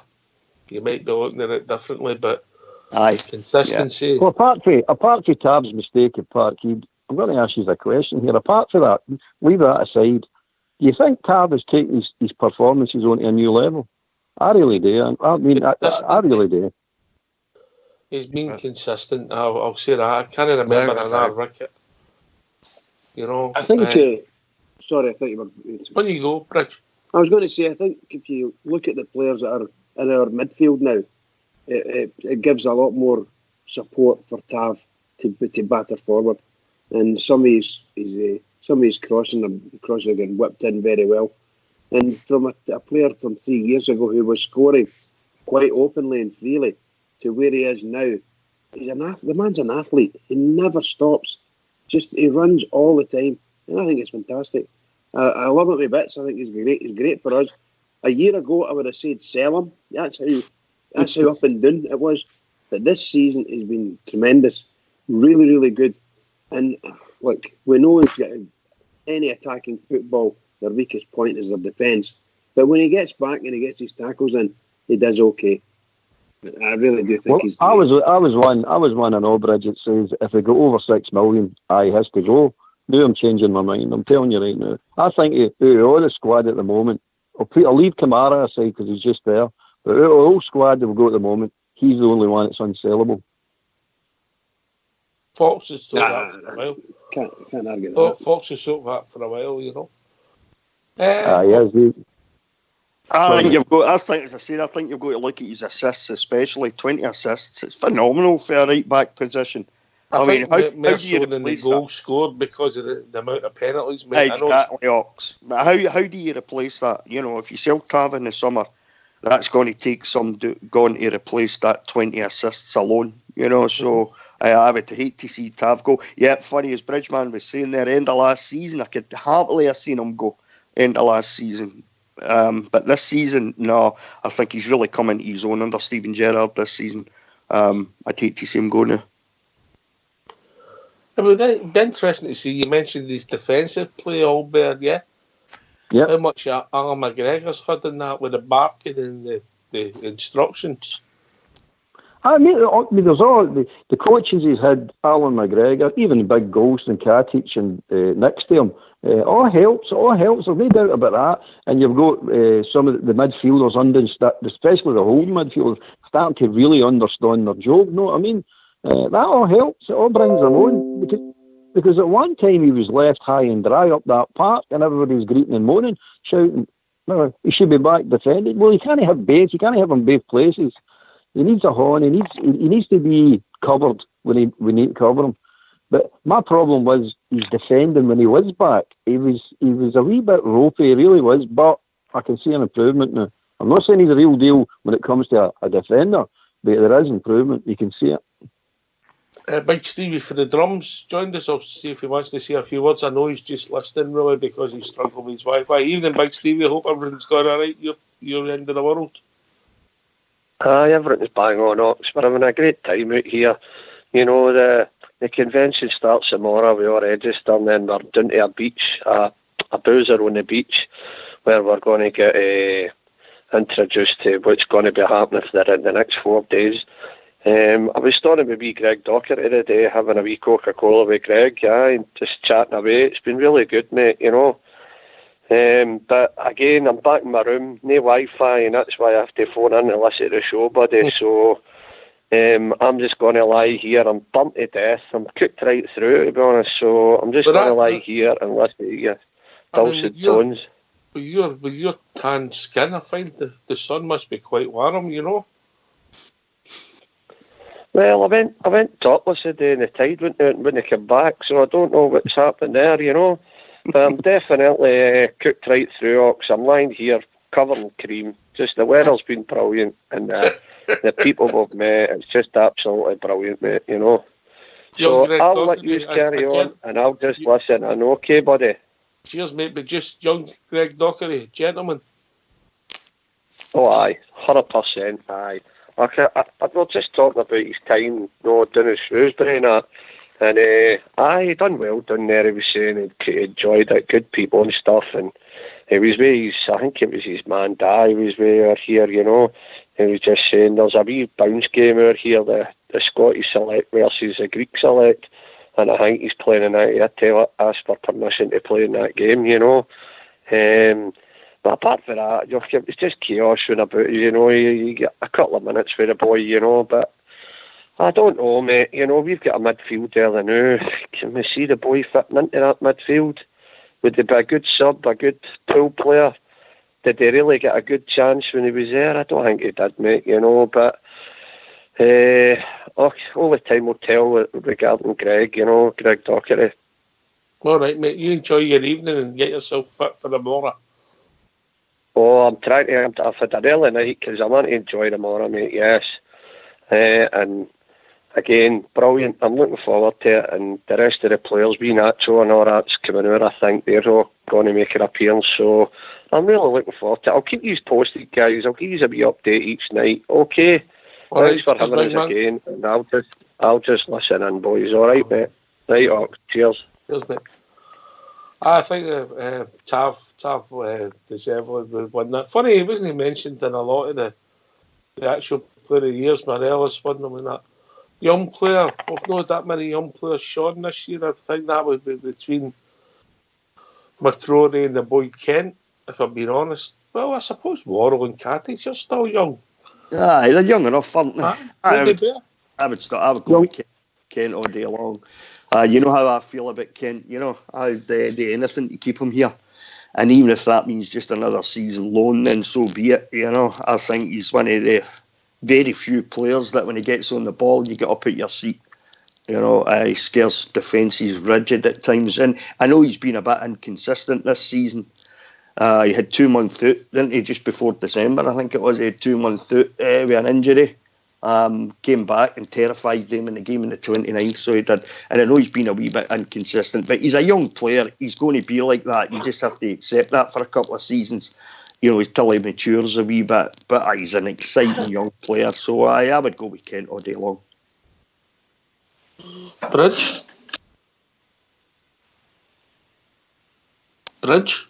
Yeah, well, I said Morelos, remember? Young player as well. Oh, young player, I do apologise. It was Kent. Definitely Kent. Young player. Definitely. Fantastic player. I wish, well, I don't need to say what I wish, but you probably know. I think I would wish that Mr. Gerrard, MBE, could go down there and speak to them nicely and come back with a wee present for a season, in addition, an extension to the loan. I don't think we're going to get him. I don't think we'll ever have the money to buy him at the price that the English League are on at the moment. So getting him on loan for another season, and it boosts him. It boosts his career as well, and I'll certainly see us through. It'd be lovely. It'd just be lovely. So young Kent for me. Fox. Well, you've got to put Morelos in there. He's the same age as Kent, mate. And I think overall, I would say Morelos, without a doubt. It was 21, wasn't he, when we started the season? Fair shout, mate. So I would go for Morelos. Albert, has young Katic got the credit he's deserved? Oh, he has when he has played. To be fair to him, he's not been in the team enough to get the credit that he will get. But when he's in the team, he gets the credit, I think. But the boy's future's bright. You'll hear a lot more of him. They'll speak a lot more of him. I think the German teams will have a look at him the same as they've done with big, what do you call him? Big ginger-headed trumpet. Bates. Aye. I think it's the same way with Big Katic, but I don't think Katic is going anywhere. He loves it there. You can see it through over him. And he'll definitely, credit is coming his way, by the way. They keep putting the performances in. Yeah. Always had more assets. We've got people that we never had this time last year. Fox, Katic, Morelos with the pound signs. Let's be honest about it. The boy Kamara, people would take a punt on him this now in the bigger leagues. We'd not no assets. Tav, you know, we'd nothing last year. Now we'll get, if you like, money in the bank on the pitch. Yep. Fox. Aye, without a doubt. We had to build up what you call stock of players, mate. Hopefully bring in some young boys into the team as well that add value to the overall squad. I think we've done that very well. And the two additions next year are Hasty and the boy for Kilmarnock, whose name goes out my head now. There'll be also Jones. There'll be extra additions to that pool of players and increase the squad value for me. I think the recruitment, although not 100% great, it's been decent this year, really decent. It's a good point, by the way, the Ox, about the value. I mean, I'm reckoning the value of that squad at the moment sitting maybe between 25 and 40 million pounds. I would reckon we get that quite comfortable. Whereas last year we wouldn't get 3 bob. I mean, at the start of the season, Albert, people were saying you'd take 3 million for Tav and 3 million for Morelos. Yeah. And the difference in one season and the value of those two players alone has absolutely rocketed. Yep, it certainly has, by the way, because they've proved their point. They've improved, and they've proved a lot of people wrong, especially all the balmy pundits, especially Big Muttonhead and his cohorts. You know what I mean? The boy the Morales has definitely get better and better and better. And forget about the indiscipline. I've told you before, all that boy needs to learn to do his box. He needs to learn to punch. Because as soon as he starts that, they're no coming near him. I'm telling you. They know they're going to get knocked out. They'll stay well away. Look at Colin Steen. Nobody bothered Colin Steen because they knew they were getting it. They did. He's not changed much for then, mate. No, I mean Fox let him win at Domino's. We did. But you see what I'm saying, Ox? You see what I'm saying, Ox? No, I mean, if you take care of yourself, we all know that. We've all played football at different levels. I mean, we've all played amateur football, for example. But you know, if you don't take care of yourself in a park, you're going to have a rough time during games. If you take care of yourself in the park, by the way, they leave you alone. They don't come near you. And if they do come near you, it's all that trepidation. And I think twice about getting near this wee trumpet, by the way, because he's going to give it to me. And that's all Morales needs to do. Learn to punch. If you're going to deck him properly. None of this push in the face crap. Deck him. Aye, okay, you might get a 4-game ban, but the rest of Scottish football and everybody else is looking at you. And the English Premiership is looking at you. They like players that stand up for themselves. They don't like shrinking violets down there.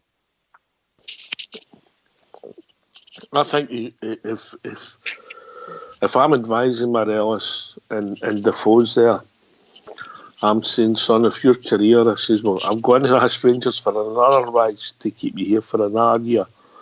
But to take your game to the next level, you could learn so much after that guy. Oh, aye, definitely. That's the wise thing today, but you know yourself now, guys, it's all money, innit? It's just, it's pounds, shillings and pence, as they say, you know what I mean? It's all money. It's all money. And that money just blurs everybody's train of thought and everybody's sensible thing, you know what I mean? It's just, there's a big jet, there's a big whack of cash, they're off. That's true, mate. Rudy, you were coming in there? No, I think as far as Morelos is concerned, I don't think you could call Alfredo a shrinking violet, really. You know, I think his battling qualities have been well noted, and I don't see him being here after the summer. Unfortunately, I'd love to think that he'd be here at the start of next season, but I really don't see it. Alfredo's got everything that's needed to go on in the game and be an absolute superstar. The only thing he needs to sort out is his attitude at times. But it's really strange that our two strikers are getting it in the neck from the press and the media and other opposing players, and for two entirely different sets of reasons. And obviously Morelos for his quick temper, bad temper, petulance, call it what you like, you know. In other words, he's a hard boy and he'll look after himself, just like Bear was saying. And the other is Defoe, and Defoe they're claiming is diving a lot. But he's one of these guys. He's in that. He links in there and he gets behind. He gets behind the centre halves, and they don't know what to do because if they turn round quick, they'll bump into him and he'll fall over. And it's that part there they're claiming he's diving. That's what I see and hear when you listen to the haters. They just think all he does is. So you've got one, all he does is dive, and the other one, all he does is get kicks out. So they're really rubbish. They're bad Rangers, big bad Rangers. Up until Defoe started performing, when he came in January, Bridgeman started performing, they were saying he was done. It wasn't anything about diving, he was done, you know, he was finished, he didn't have the legs, you know. And that was, papers were full of it, all the media platforms were full of that. Then the boy gets a bit of fitness, he starts hitting the back of the net regularly, you start getting wins, now he's a diver. You know, he's no more a diver than anybody else.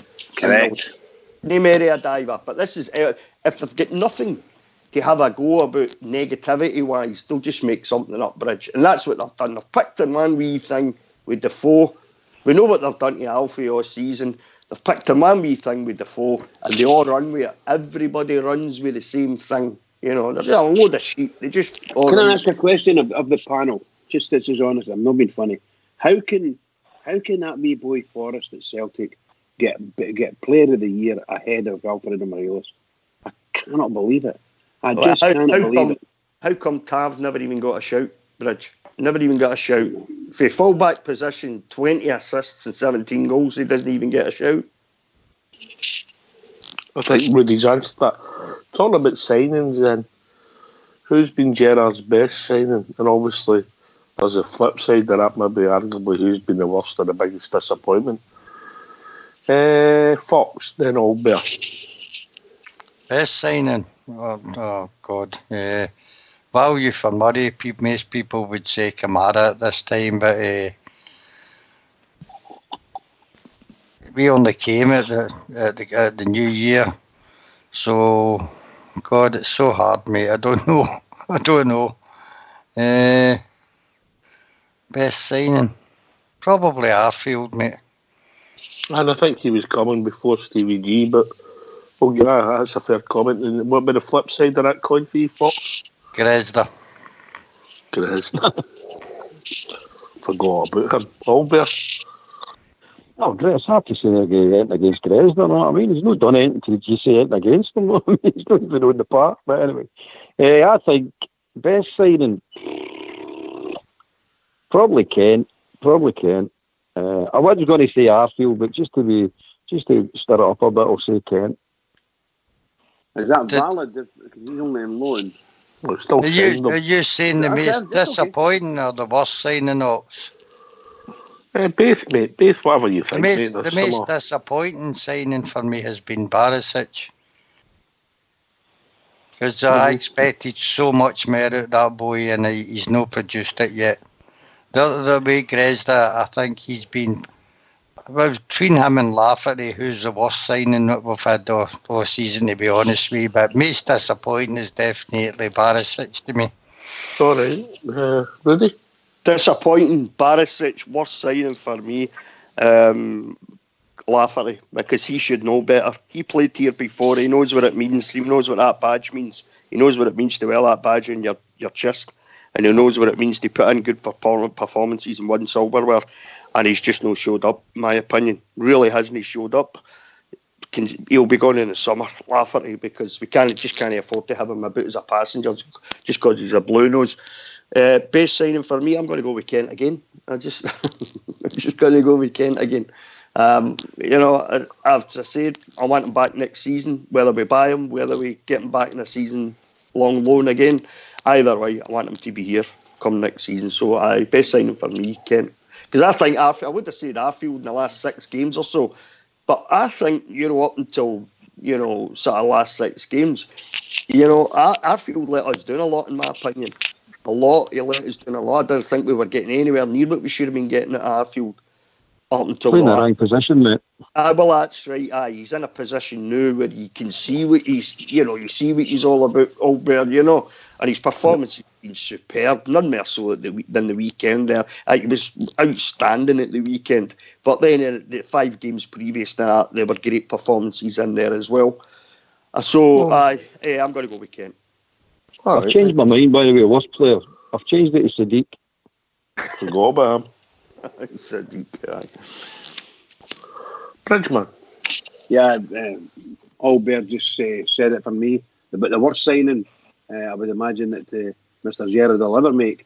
The biggest misfit as well is young Sadiq. Boy never showed any flair at all. The flair that he was supposed to have, it just wasn't there for him. The biggest disappointment in all of it, I think Lafferty by a mile. That guy was going to come in again. We gave money. It's as if walking up to Hearts and giving him £500,000, say, "Here, give me him," and get nothing out of it. So I think that's the biggest disappointment. Best signing of the season for 100% sure, Ryan Kent. Absolutely superb. All right, I'm going to go a wee bit different with the signings. I'm going to say that Big Katic will prove to be the best signing. Has he been the best this season, though? No, I don't think he has been, but... I see what you're... I get what you're... beneficial for us. I might be wrong, mate. I'm just saying that he's come on to a game. I know the coaching staff done a lot of work with him. They've seen flaws in his game and he's really kicked on. He was asked to spend a bit of time with Richard Gough as well. Yeah. And it looks as if it's paid dividends. Disappointment. There's been a few. Lafferty expected more. Grezda. Just not seen enough of him. I don't know if he's got the attitude. I'm hearing bad things about his attitude. But Barisic, because we know that the boy's got a bit of talent. He's been the biggest letdown so far, biggest disappointment, big child who should have learned to grow up by now. Yep. You know? Yeah. But everybody sees it slightly different, all better. Oh, see, I'm going to answer a question that's been puzzling me for a while. That boy Gresder, what is his position? Well, he was, when he came here, Ed, he was a flying machine who could play across the front three. I've not seen that. His control looks poor. He scored a couple of goals, you know. I think they were against Motherwell. I don't know, mate. I really don't know. Across the front three, that's what you're sort of been told. You wouldn't have him in ahead of any of the front three at the moment, would you? You know, he wouldn't get anywhere in that front three right now for what we've seen him, which is next to nothing. You're quite right, Ox, you know. Aye. Albert? By the way, he get recommended to Rangers by none other than Barisic. Barisic says he was the best player in that Mobby came through, which the name escapes me at the moment. Ozajek, is it Ozajek or something like that? If that's just the reason we signed him, mate, that would worry me. Well, I mean, I think it is, Oxen. See the way the guys panned out at the moment. They might come good, but see the way he's panned out at the moment. I think that's a reasonable shout that happened. Aye, Fox. Sorry, I'm just back, mate. I've missed out in the conversation of it. We're just talking about Gresder there being a letdown, and Albert was said that Barisic recommended him. Well, possibly that's true. We knew he'd suffered a real serious injury before we brought him over and signed him. We took a gamble on him, and however good a player he was before we signed him, we've not seen it yet. That's the only thing I would say. And maybe a good pre-season with Rangers, if he's still here, we might see a different player next year. I just don't see him staying there, mate, myself, personally. Would you take your money back and move on?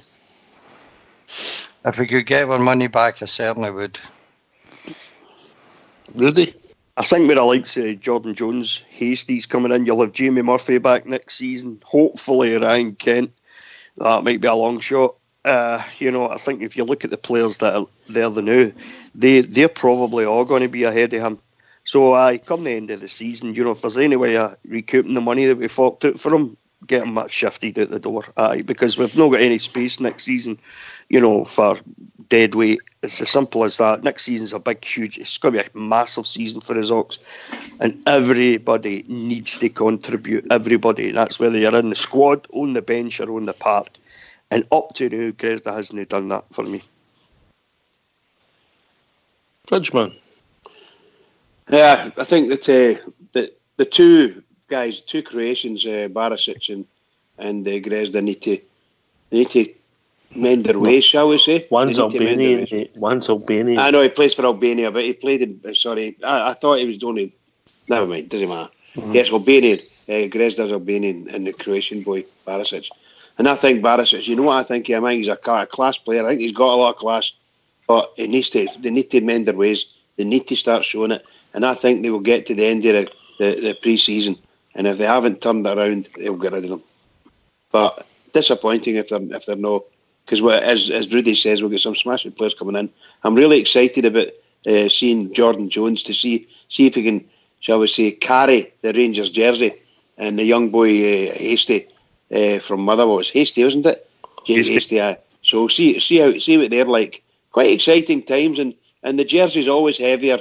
Mostly when he come in. Jordan Jones hasn't done a lot with Kilmarnock since he signed the pre-contract. And as I don't know, somebody can maybe give us an update. The boy for Drew, what's his name? What's the boy for Aberdeen? He's actually with Birmingham. Who's that boy that was used to be with Kilmarnock and then he went up to Aberdeen on loan? Greg Stewart. Greg Stewart, that's him. So I believe, before I went away on holiday, I believe that he was just about ready to sign, but here we are. Happened, mate. Here we are, there's nothing happened. So it might not happen. Anyway, talking about nothing happening, we joined by Denver, even in Denver.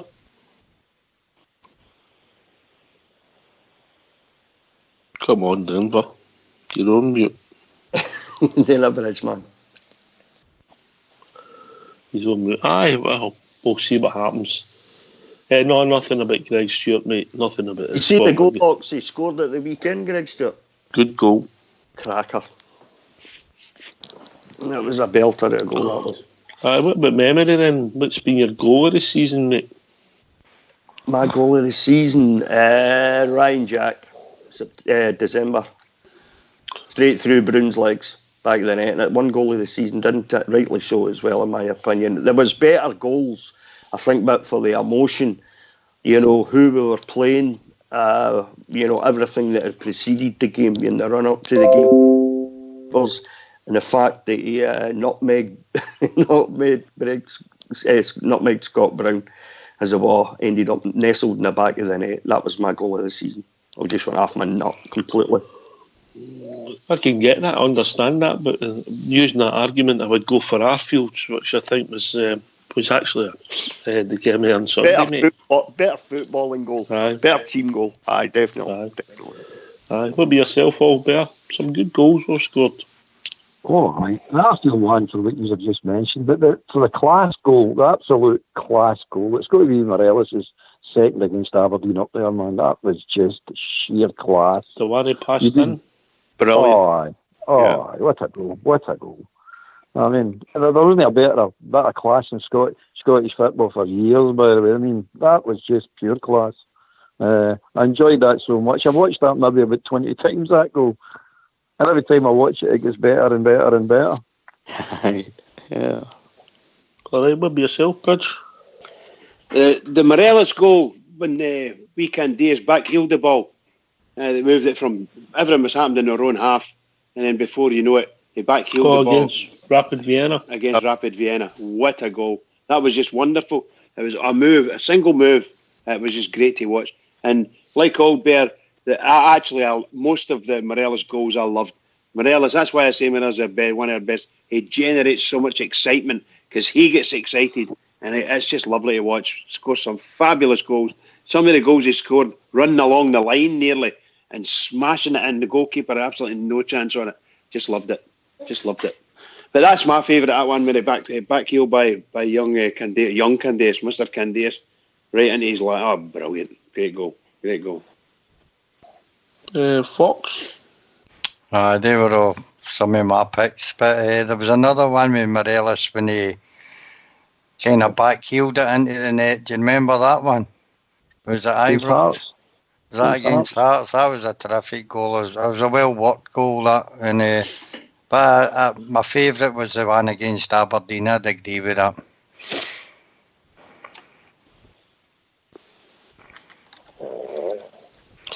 There's been a lot of good goals this season,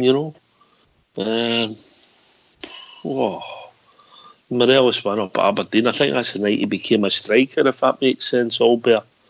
When he looked as if he was understanding the position. That's one of the goals that puts you in the shop window, isn't it? Really, everybody sits up and takes notice with you. Because that technique and that skill, it doesn't matter who the opposition are. If you when you're scouting a player and he runs past three players or dribbles past them, you take into consideration who the opposition is. But when you've seen technique like that, the opposition doesn't come into play, if that makes sense. Yep. That's superb goal. But I'm in the Rudy camp and I'm going to give it to Scott Arfield for his second on Sunday for me. You're not going to have any argument for me. You know what I mean, Rudy? I used your argument and just took it one further. Aye, no problem, mate. You're welcome. It was a beautiful, so well. And Kamara, to set it up the way he did, and then the wee dummy by Jermaine Defoe, and Scotty was right in there. And he said, just like Albert was saying, Scotty Arfield certainly found his position, hasn't he?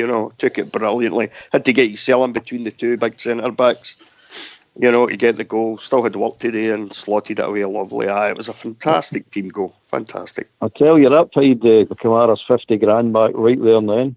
Yeah. I tell you what, if they got £1 each season, they could get £5 each off all the pairs that were in the ground on Saturday. There and then, put the hat room. You know, but the dummy was a thing of beauty. Bridgman, you played centre half, and I know that you never get sent a dummy in your life. Oh. But it's a skill, isn't it? Oh yes. A dummy and a nutmeg. The two worst things that can happen to a centre half: getting dummied and getting nutmegged. Oh dear.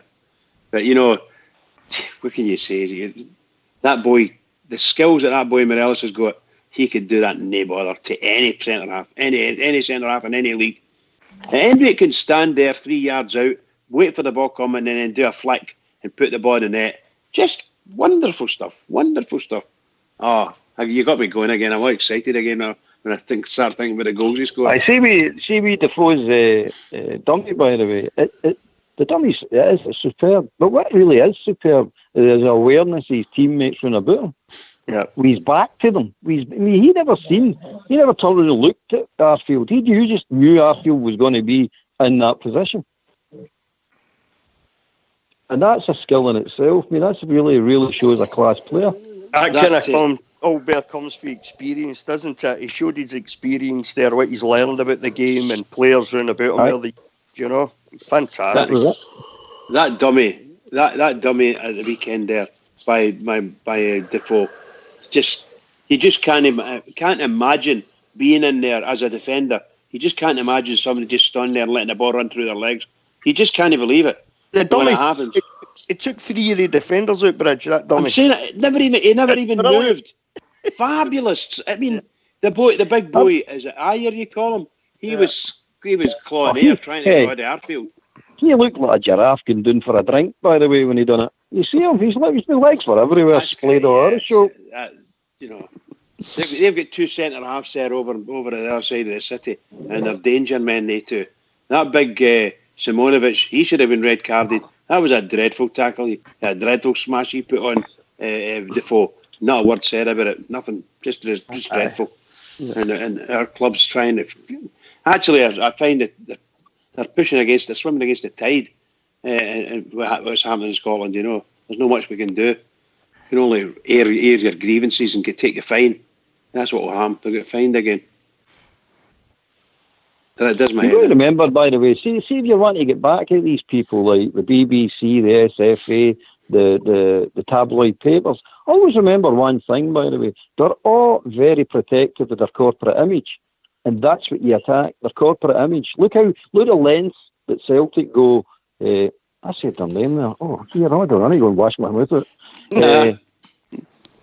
Look at the lengths that the molesters go to try and save their image, by the way, the lies it's told, the covering up that's getting done. So that's what they're all after. Even the BBC, the media, the SFA, they're all trying to protect. Look at the Premier League, for example. I mean, one of the reasons that it started doing there that you can't take your tap off, that was getting nothing to do with inciting riots. That's all to do with sponsorship and commercialism. They're taking the sponsor's name off. They scored the goal, and the sponsors want their name blazoned when they score the goal. So you take the shirt off, it's gone. So that's where that came from. And by the way, see VAR. There's another wee point I'll make. See VAR, when VAR comes in, whenever comes in, watch how much the commercialism takes over that. They're saying you need to speed it up. They're going to slow that down, and you're going to have adverts. Still quite an advert. You know what I'm saying? They're going to focus on some company's name or whatever. And they're going to find money for them to do it as well. So commercialism. If you want to get back at them, attack their corporate image. You know, I've been a great. I'm supporter of VAR. I want VAR in as quickly as possible because we all need help, not just the referees. The clubs need help as well because we're drowning in all this crap. But really and truly, I'm disappointed that it's been there for years down in England, goal line technology, and we've never put goal line technology in. That's a disappointment for me. We should be getting everything in that can help everybody. So there's no reason for not having goal line technology. No reason at all, other than money, of course. Well, interesting points of view. Some good goals, some good players. We've came a long way in a relatively short space of time. All better. Oh, yeah, massive steps. Absolutely massive steps. I never thought we were going to get to where we are right at this moment. Honestly, I didn't, because you're sitting saying to yourself, good grief, what's happening here? Who's somebody got a hold of a pig or something?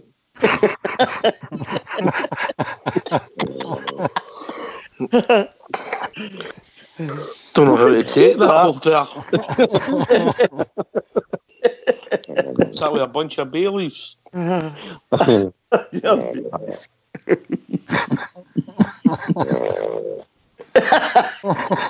What's happening here? That's Stevie. Stevie!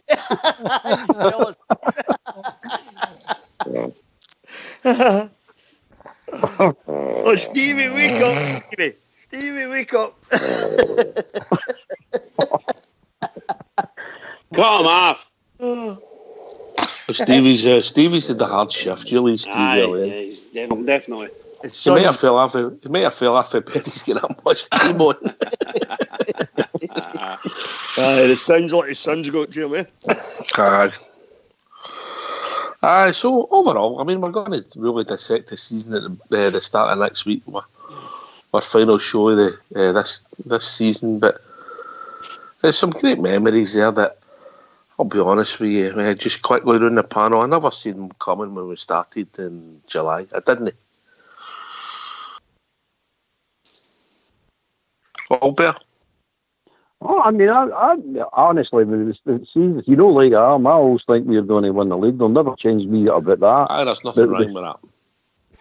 The strides we made is fantastic. And I'm like Fox, I enjoyed the season. I did.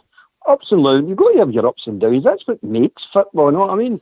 But I enjoyed it. I really did enjoy it. And I still think we came a hair's breadth for winning this year. I really do. Aye. You hear me? Rudy?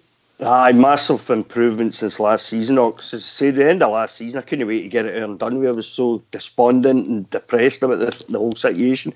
And, a year gone, you look at the 14-game run in Europe, some massive European nights back at Ibrox, what we've all been craving for 5 or 6 years, and then the couple against the Tims, putting them in their place. Not just beating them, Ox. We didn't just beat them. We absolutely trounced them.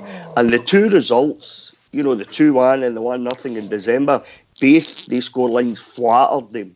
Because as did the last game at Parkhead. Absolutely, yeah. Anyway, can I thank you? We've reached that time of the evening, and it's over Mucker Bridge for the last call. Oh, what a night, eh? Marvellous. Lovely discussions. Love every bit of it. Love talking about my team and listening to the other guys with their comments on them. Just great to listen to. Wonderful. Thank you very much for all the great discussions, guys. Can I just say to all the Rangers fans all over the world, and particularly the Rangers fans here on Rangers Radio, every single one of us, just keep it going for the Rangers all the way up to Sunday. Keep it going. Can I thank Albert, your good self, Bridge, Rudy Bear, Fox, Denver, who's been trying to get in, Stevie, Robert, who phoned in earlier. Thanks for taking the time to join us at Rangers Radio. Just remember, follow the money and you will be rewarded. Take it away, Fox.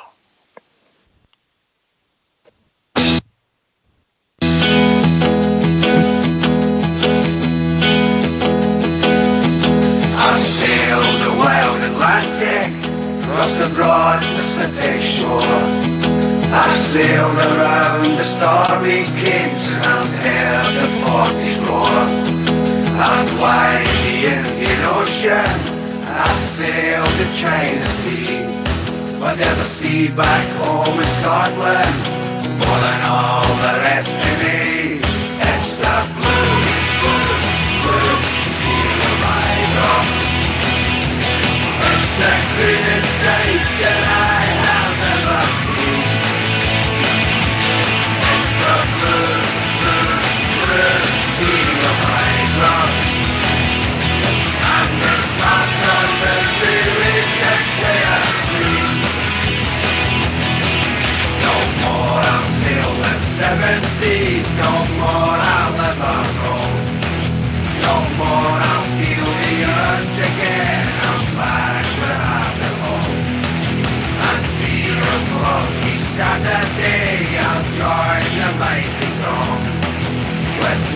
and banners all around. Now as we sing this song, it's the blue, blue, blue seal of my rock.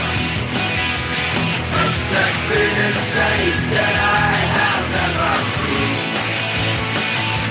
It's the blue, blue, blue seal of my rock. And it's part of every ring that we have seen.